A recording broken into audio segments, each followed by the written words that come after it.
चाट तो आपण मैंने बाहर केते खाइथिबे किंतु केबे आलू पांपड़ी चाट खाइचंती जोटा बाकी सब चाट ठू बहुत अलग आउ टेस्ट एमिति जे आपण थरे खाइले केबे भूली परिबेनी। जय जगन्नाथ सोनी जोड़िया रेसिपी को आपण समस्त को बहुत बहुत स्वागत।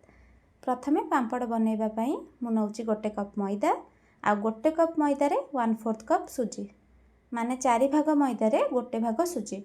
मोटा दाना सुजी होइतिले टिके ग्राइंड करके नेबे। स्वाद अनुसार लुण दबा आ 2 बड़ चमच रिफाइन तेल देकी याकू टिके हाथ रे भलसे मिक्स करबा। आपण चाहिले तेल जगह गुआ घी भी दे परिबे। एमिति तेल देकी मिक्स कले पांपड़टा भलसे क्रिस्पी हबो। मैदा तेल रे भलसे मिसिला परे देखिबे हाथ रे टिके एमिति मुठा करिवे। जदि एमिति गेट्टा हे जाउची जानबे जे एटा पूरा भलसे मिक्स हे गला। एबे हम एथिरे अल्प अल्प पानी देकी चकटिबा। पानी एका बेले बेसी दे देबेनी, अल्प अल्प करके देबे जेमिति एटा बेसी टाण कि नरम हबनी, मीडियम रहिबो काहेकि ना सुजीटा भी पानी को टिके टाणिबो। एबे देखंतु एटा मु भलसे चकटी देइची। एबे हम याको 15 मिनिट पई कवर करके छाडी देबा। कवर कले एटा टिके भलसे सेट हे जिवो। जदि भी बेसी नरम हे जाइथिबो आ टिके मैदा चूना लगेकी आ टिके चकटी देबे। आ जदि टिके हार्ड भी रहि जाइची ताहले भी चलिबो काहेकि ना एमितिरे भी पांपड़टा क्रिस्पी होबा पई डोटा हार्ड रहिले ठीक रहइबो। एबे देखंतु मु याको गोटी गोटी करी गुळा कर दोउची जेमिति रोटी पई करू ताठू टिके बड़ साइज करिवे। एबे हम याको बेलना पटारे रोटी परिका बेलिबा। टिके तेल लगेकी बेलिबे जेमिति बेलना रे चिपकिबनी। मोटा बेलिबेनी कि पतला बेलिबेनी, नॉर्मल रोटी साइज रो जेमिति हमें बेलू सेमति। आ बेली सारले कंटा चामच रे एमिति कणा कणा करतबा जेमिति पांपड़ छाणीला बेले फुलिबनी। एबे आपण जेकोसी गोटे डब्बार खोल नियंतु कि कटर नियंतु आउ एमिति गोल गोल शेप रे काटी देबे। काटी सारिले याको गोटे प्लेट को काढी देबा। आउ जो कटर रे काटिबे सेटा टिके धारुआ थिबा दरकार जेमिति एटा भलसे कटि पारथिबो। ए जो बळका मैदा तक रहिला याको नष्ट करिवेनी। याको हमें बाकी मैदा चकटा सह मिसेई देबा।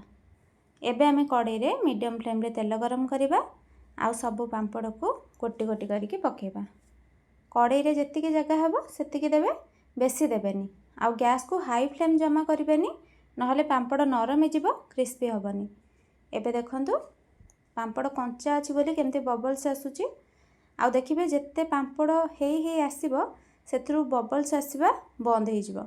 कलर भी देखंतु गोल्डन हे आसलानी। एबे आमे याको छाणीकी गोटे प्लेट को काढी देबा। एठी देखंतु मैं याको सब प्लेट को काढी नेची। गोटे भांगे की देखौची देखंतु साउंड रु भी आपण जानि परथिबे एटा केते क्रिस्पी हेची। आपण याको मासे रु 2 मास आराम से स्टोर करके रखि परिबे। एबे आसंतु आमे चटनी बनेबा। एठी मु नेची गोटे कप तेंतुली रस। 50 ग्राम रो तेंतुली खट्टा को गरम पानी रे 30 मिनिट पकेइकी ताको छाणीकी रस बाहर करके नेची। एबे आमे कड़ाई रे गरम करबा गोटे चम्मच रिफाइन तेल, आधा चम्मच जीरा दबा, टिके हेंगु दबा आउ हमर तेंतुली रस को भी दे दबा। एबे एटा टिके फुटिला परे एथिरे दबा आमे 50 ग्राम रो गुड़। जेतिकी मात्रा रो तेंतुली नैथिबे सेतिकी मात्रा रो गुड़ नेबे। तेंतुली रो खट्टापणटा को गुड़टा बैलेंस कर दबो। आउ हम चटनी रो टेस्ट भी खट्टा मिठा आसीबो। एबे एथिरे स्वाद अनुसार लुण दबा, टिके कला लुण दे दबा, आधा चम्मच गोलमरिच गुंड आ गोटे चम्मच लंका गुंड, आधा चम्मच चाट मसला दबा आउ आधा चम्मच जीरा पाउडर। जीरा को टिके हल्का उषुम करके ग्राइंड करके नेथिली। पैकेट जीरा पाउडर ठू एटा बेसी भलो टेस्ट दबो। एबे एटा काढ़ा ही आसलानी। गैस ऑफ कर दबा। देखंतु चामच बुड़ेइले गोटे परस्त केमती चामच रे लागुची एतिकी गाढ़ा दरकार चटनी। एबे आमे याको टिके ठंडा हवा को छाडी दबा। आउ बनेइबा हमर ग्रीन चटनी। ग्राइंडिंग जार रे नबा गोटे मुठा फ्रेश धनिया पत्र आउ तार अधा पुदीना पत्र। धनिया पुदीना मिसेकी देले टेस्टटा टिके भलो आसीबो। एबे दबा 2 चम्मच भजा बुट।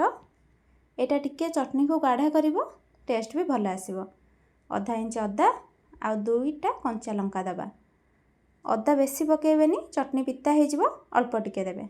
स्वाद अनुसार लुण दबा, टिके कला लुण आउ गोटे पिंच हेंगु, आधा चम्मच जीरा दबा, आधा चम्मच चाट मसला आउ गोटे चम्मच लेंबू रस दबा।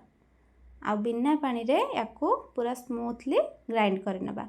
एबे देखंतु आमर ग्रीन चटनी हो गला रेडी। चटनी टिके गाढ़ा हेले भल लागिबो तो पानी देबेनी ग्राइंड कला बेले। एबे आमे गोटे प्लेट रे पांपड़ सजाई दबा आ ता ऊपर दबा किछि सिझा आलू। आलू को सिझेइकी ताकू एमिति स्क्वायर शेप रे काटिकी देबे। एबे दबा ता ऊपर बसा दही। दही दबा पूर्वरु टिके भल से फेंटी देइथिबे जेमिति स्मूथ हे जिवो। आ दहीटा टिके खट्टा नेबे आ सेथिरे टिके चीनी मिसई देइथिबे। माने गोटे कप दही रे गोटे चामच भलिया चीनी। टेस्टटा टिके बैलेंस हे जिवो दहीर। एबे हमर बेस रेडी हे गला। एबे ता ऊपर आमे जतिकी सब चटणी मसला सब रखिचे या ऊपर दबा। प्रथमे ग्रीन चटणी दे दबा आ ता ऊपर रेड चटणी दे दबा। ए चटनी गुडा को आपण चाट रे भी पकेई खाई परिबे आ खाली रे भी एटा खाइबे बहुत ही बढ़िया टेस्ट लागिवो। एबे या ऊपर दे दबा टिके चाट मसला, अल्प टिके कला लुण आ टिके लंका पाउडर। जदि आपण राग अधिका खाती ताहले गोटे कंचा लंका को छोट छोट करी काटिके भी दे परिबे। एबे आमे ता ऊपर टिके जीरा पाउडर दबा आ अल्प टिके सरू सेव दबा। आपण चाहिले पियाज को भी छोट छोट करी काटिके दे परिबे। एबे या ऊपर आमे डाळिंब टिके सजाई दबा। एटा ऑप्शनल अछि, जदि नाही न देले भी चलिबो। किछि कट्टा हितिबा फ्रेश धनिया पत्र दबा। एबे देखंतु आलू पांपड़ी चाट रो फाइनल लुक केते कलरफुल देखा जाउछि ना। खाली देखिबा को नुह, एटा खाइबा को भी एते टेस्टी जे आम घरे समस्ते अपेक्षा करिके थिले केते बेले सरीले वीडियो से माने खाइबे। जदि वीडियो भल लागिथिबो लाइक टे करिवे। आगु को एमिति नुआ नुआ वीडियो देखिया पई चैनल को सब्सक्राइब करनेबे। देखा नेक्स्ट वीडियो रे। रहिली जय जगन्नाथ।